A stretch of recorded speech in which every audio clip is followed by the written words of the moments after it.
Welcome to MuseScore in Minutes, a series of short videos that'll quickly get you up and running with MuseScore 2.0. I'm Dr. George Hess. In each of these videos, we'll look at how to use some of the basic functions of the exciting new version of this program. MuseScore is a free and open source music notation program that's a great alternative to Finale and Sibelius. You can download it for free at the website shown on the screen.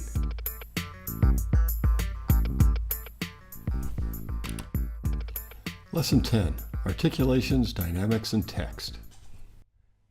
With all of the notes and chords entered, we can now turn our attention to the expressive details. All of these entries come from the palette, though a few are also found in the Add menu as well. Some also have shortcuts assigned. The palette entries are attached to notes. Select the note first and then double-click the item in the palette. Let's start by entering some dynamics at the beginning.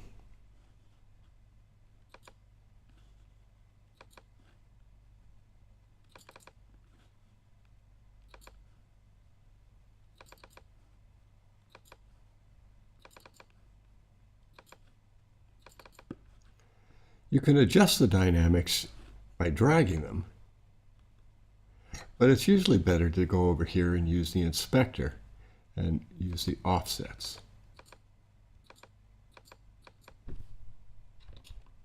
Staccato is one of the articulations that has a shortcut assigned. Click on a note and type Shift-S. It's a toggle, so if you type Shift-S again, it'll be removed. You can assign more than one articulation to a note. Let's put the staccato back and go over here to the articulations on Ornaments panel. And while that note is still selected, I'll double-click the accent and it'll place it there too. Fermatas are also in the articulation palette. We can enter them into all staves at once by selecting the notes and then double-clicking the fermata. You'll see that there's an extra one because we have two voices in the drums, so just click on that and delete it. While we're here, let's go ahead and add a roll to the last cymbal note. Select the note, select the tremolo, and double click. And let's add an arpeggio to this chord.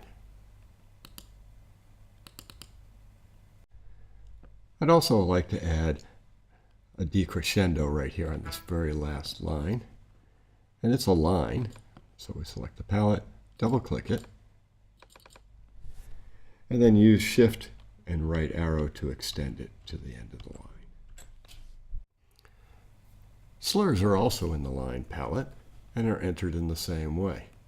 We double click and then use the right arrow key to extend it to the end of the line. You'll notice that there are handles here, and this will let you adjust the arc.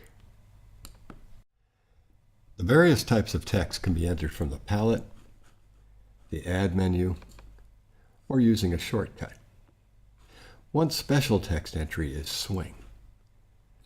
Enter it the same way you enter other items from the palette, but what makes this special is that it affects playback.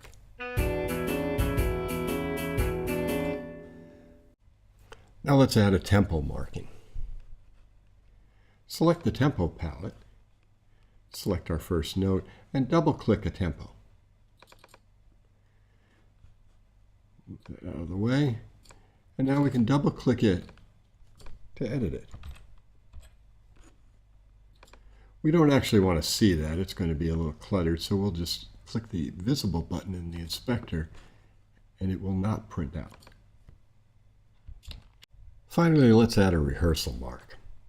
We'll go to the beginning of the solo, select the first note, and we'll use the shortcut Command M for the rehearsal mark, and then type B for our letter. So now all of the entries are done and the score is almost complete. In the next lesson, we'll make it fit on the page nicely and take a look at the parts. This has been MuseScore in Minutes, a production of George Hess Music. For future videos, please subscribe to this channel.